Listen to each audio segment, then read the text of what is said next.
Hey everyone, it's Lisa, and I kind of feel like talking about something that has been on my mind a lot lately. I've been thinking a lot in general, and I'm trying to fill my mind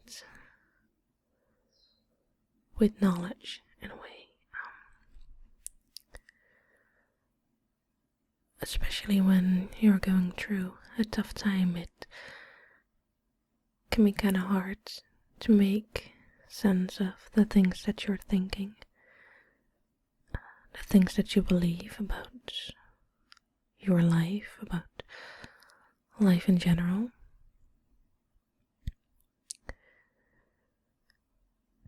And someone like me who's been in therapy for over 10 years now, I think, you've heard a lot of things being said, especially about well-being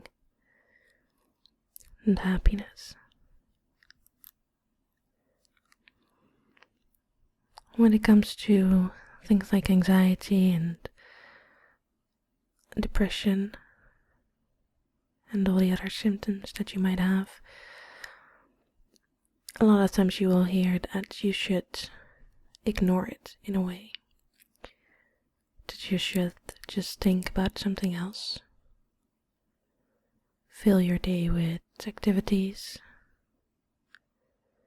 and make sure your mind doesn't get a rest ever, so it doesn't have a chance to think negative thoughts, which will in turn decrease your symptoms. And in a way, I think that might be true. But I also think it's not that simple. Because let's be honest, if you're feeling bad, the most hard thing to do is to think about anything else than how you're feeling. Because your mind and your body keeps pulling you back to these feelings. It actually kind of feels like that sometimes, that when I'm enjoying myself or I'm just in general distracted and I don't really feel any of my symptoms, for some reason it feels like a little string, like an elastic band that pulls me back to that.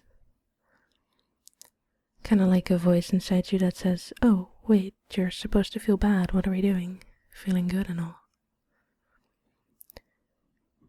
And that's just a shortcut to feeling bad again. And you might say that I'm not trying hard enough, or that you're not trying hard enough, but in that way you're kind of shaming yourself for feeling bad. Which is absolutely the worst thing you can do, to shame yourself for feeling something. In general.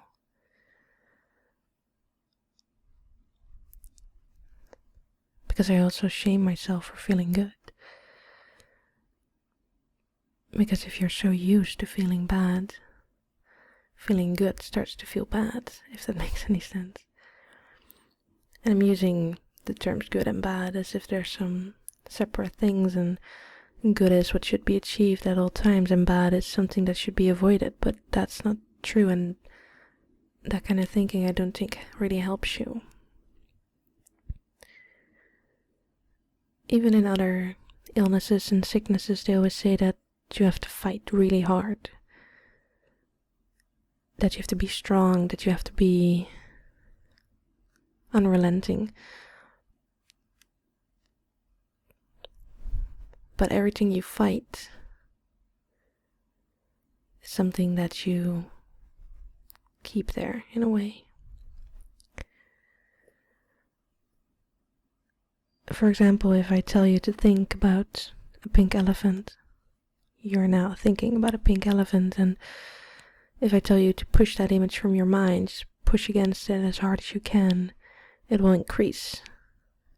because you allow it to be there. You strengthen that thought, that sensation.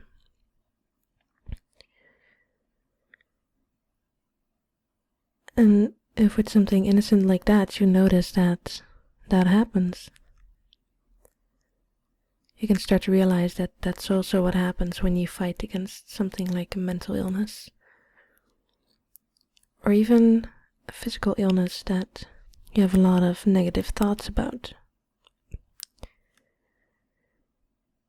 You are essentially manifesting these sensations in yourself and strengthening them when you try to push against them. Do you really see those things as bad? As if there's nothing to be gained from feeling anxious, from feeling dissociated, from feeling depressed, feeling lonely.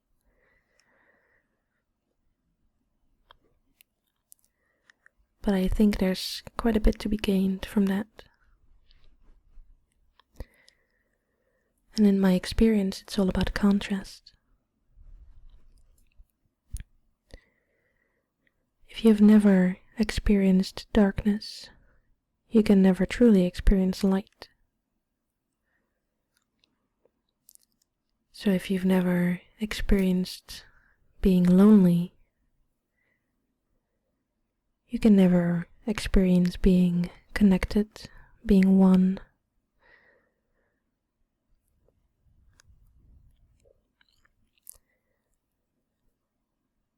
So I think there's a lot of merit in these sensations, in these feelings, in these emotional states. But if you keep pushing against them, they will not help you. And they will only be detrimental to you at this moment.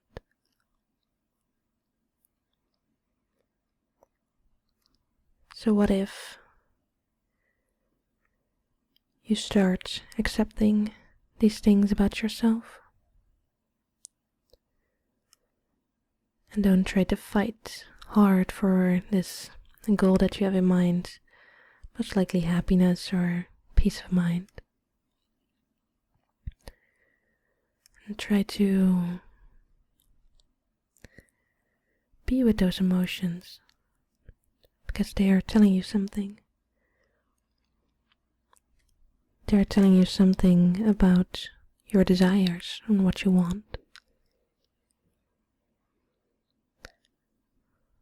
For example, I'm only just now, after such a long time of having these feelings, that when I get sad or when I get anxious, a lot of it comes down to that I'm just feeling very lonely in life. And not because there's not people around me, because there are, not many, at least at the moment not a lot, but it wouldn't really matter if there were, because I would still feel lonely in myself. That's something, that is an emotion that I have.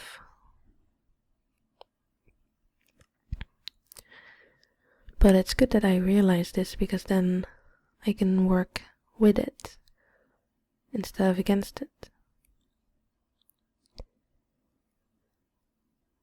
You can ask yourself where you first experienced, or when you first experienced these emotions that you have, and tell yourself that you are with yourself right now. That you are with these emotions no matter how painful they might be or how much they might be in the way of your life, of what you really want.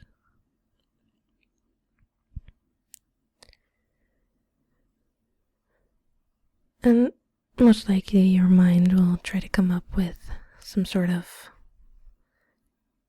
clear-cut experience or memory. But that's okay. Whatever comes up is good, because it's there's no right or wrong in this exercise, really. It can be a lot of things. It can be things that don't necessarily are very clear as to why this has been the experience where you first felt that. For example, my loneliness, if I really sit with it and I really ask myself why and how and when, what pops up in my mind is when I was around 8 or 9 years old and I was lying in bed. And for some reason I remember being so afraid that my parents would die and I would have nobody to take care of me and that I would be alone. And I remember just almost panicking, just being so afraid, and in that I already felt like they weren't there anymore, that I already was alone. And it's probably not the first time that I felt that. I don't think it comes out of nowhere like that, but it is one of the strongest memories of that emotion, of that feeling.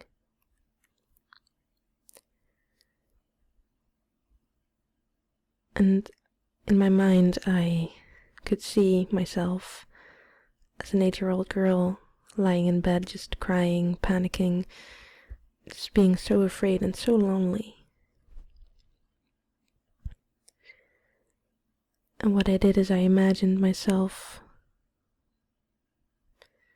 embracing my younger self, my inner child, so to speak, and telling it that it doesn't have to be lonely because there's someone here now who will always be there. Which is true, of course. I will always be with myself. I will never be truly alone. Even if my own company is sometimes something that I have a bit of trouble with.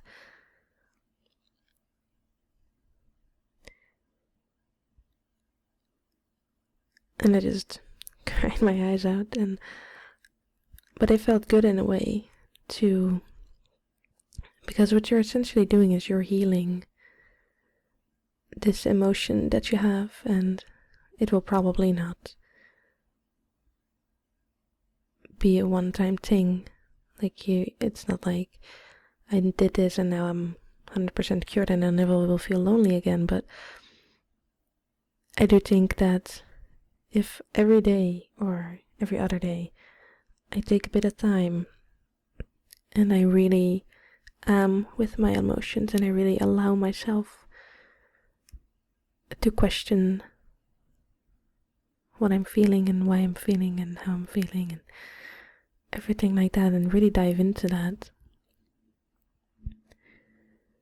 it can be very, very beneficial. I know I'm not the best at explaining things like this in an easy to understand manner, but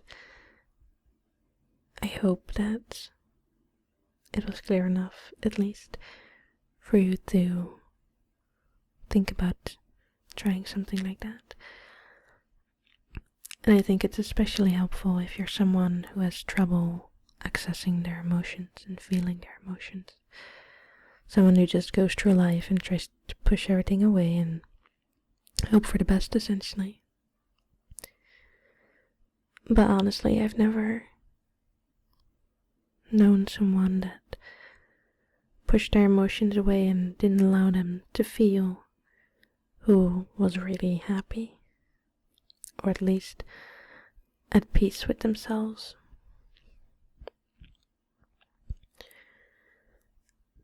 And in my opinion, the catch about being happy is that you have to give up on being happy, which sounds very negative, but it isn't really if you think about it.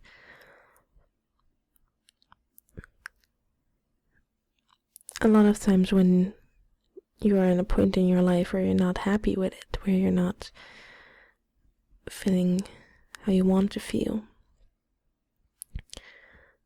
these things go on for a long time before you start taking it seriously, mostly. And by that time, you might have convinced yourself that you do not deserve to be happy, that there is no reason for you personally to be happy, that you're just not one of the lucky few. But there's still a desire to be happy. There's no way that desire can be removed or taken away by anything that someone else or you do. And this doesn't have to be happy. This can be a lot of things. This can be feeling connected to people, feeling free. It can be anything, but what it comes down to is that a lot of times these desires are met with a lot of resistance from yourself. And when you're actively delaying these desires, it's only natural that they don't work out, right?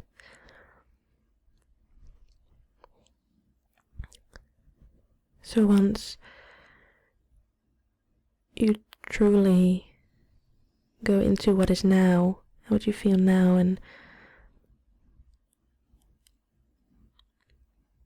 try to be with that,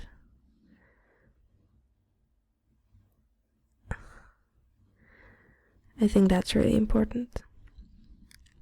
To just be with how you feel now and accept how you feel now, and also accept that you need to feel like this right now and that you cannot force it otherwise. If anything, it might give you a lot of peace of mind, and in the best case scenario, you will actually move forward and attract things that will make you happy, will make you at peace, and will make you feel like you can live a fulfilling life. I tend to ramble a bit on things like these. I'm not even sure if I'll put it up, but if you're listening to this while I have so. Yeah, these are just some of my thoughts that I had this morning. I truly hope that it helps you in any way. I know I'm struggling with a lot of things myself too, but I know that when you're feeling like this, it can be a lot of comfort to know that someone else is also going through certain things, that someone understands you, that someone is there for you. It truly makes you feel quite a bit less alone.